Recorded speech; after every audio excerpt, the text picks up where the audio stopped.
Hello, I'm Dr. Abraham. I'm a pediatrician working in Nottingham, and today I'm going to talk about eczema in children.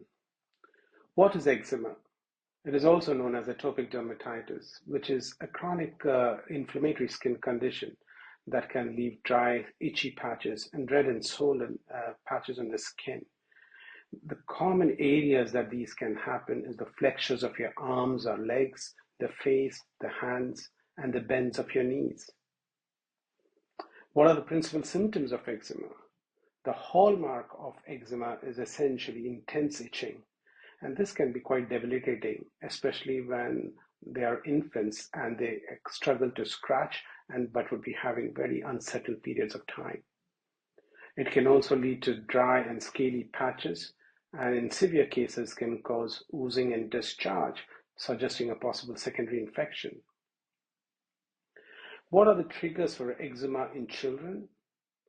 Eczema commonly occurs in children from anywhere from newborn to the adolescence. But the common triggers are extremes of weather, like in extreme winters or in the heat, the eczema can get worse. Woolen or synthetic materials, or soaps and detergents, or environmental factors, and sometimes pet dander can exacerbate your eczema. How can you manage your child's eczema? And it is extremely important here to understand that to alleviate the symptoms, you're not bringing a total cure for eczema. It is preventing and reducing the flare-ups that happen in children. What you can do is essentially identifying the potential triggers and ensuring that the child is regularly moisturized using gentle fragrance-free moisturizers and emollients can help reduce the dryness and the itching. Avoiding irritants and allergens by using non-soap products. And in a very small proportion of children, sometimes you may use different corticosteroids and other medications to control the intense itching and inflammation of the eczema.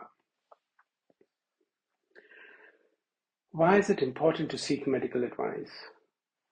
When the symptoms of eczema are quite intense, or if it is moderate to severe, then the children can scratch, and this can sometimes leave a portal of entry for secondary infection.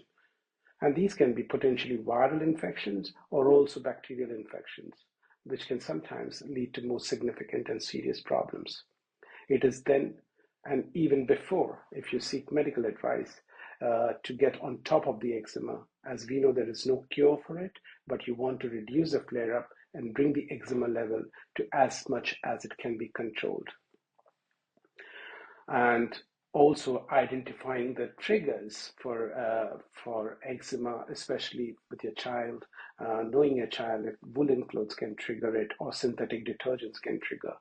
This will allow your child to enjoy a happy and healthy skin. Other triggering factors for eczema, sometimes people wonder if there are certain foods that can cause eczema to flare up, especially around dairy, eggs, and nuts. There is a very small proportion of chance that allergens can trigger eczema, but a majority of them would have either a genetic predisposition or just the way how the child's skin reacts to environmental factors. That is very important to understand. Again, I would also like to add there are myths around the use of steroid use, but if it is used in the right strength, the right duration of the time, for the right flare-up, it does more good than harm.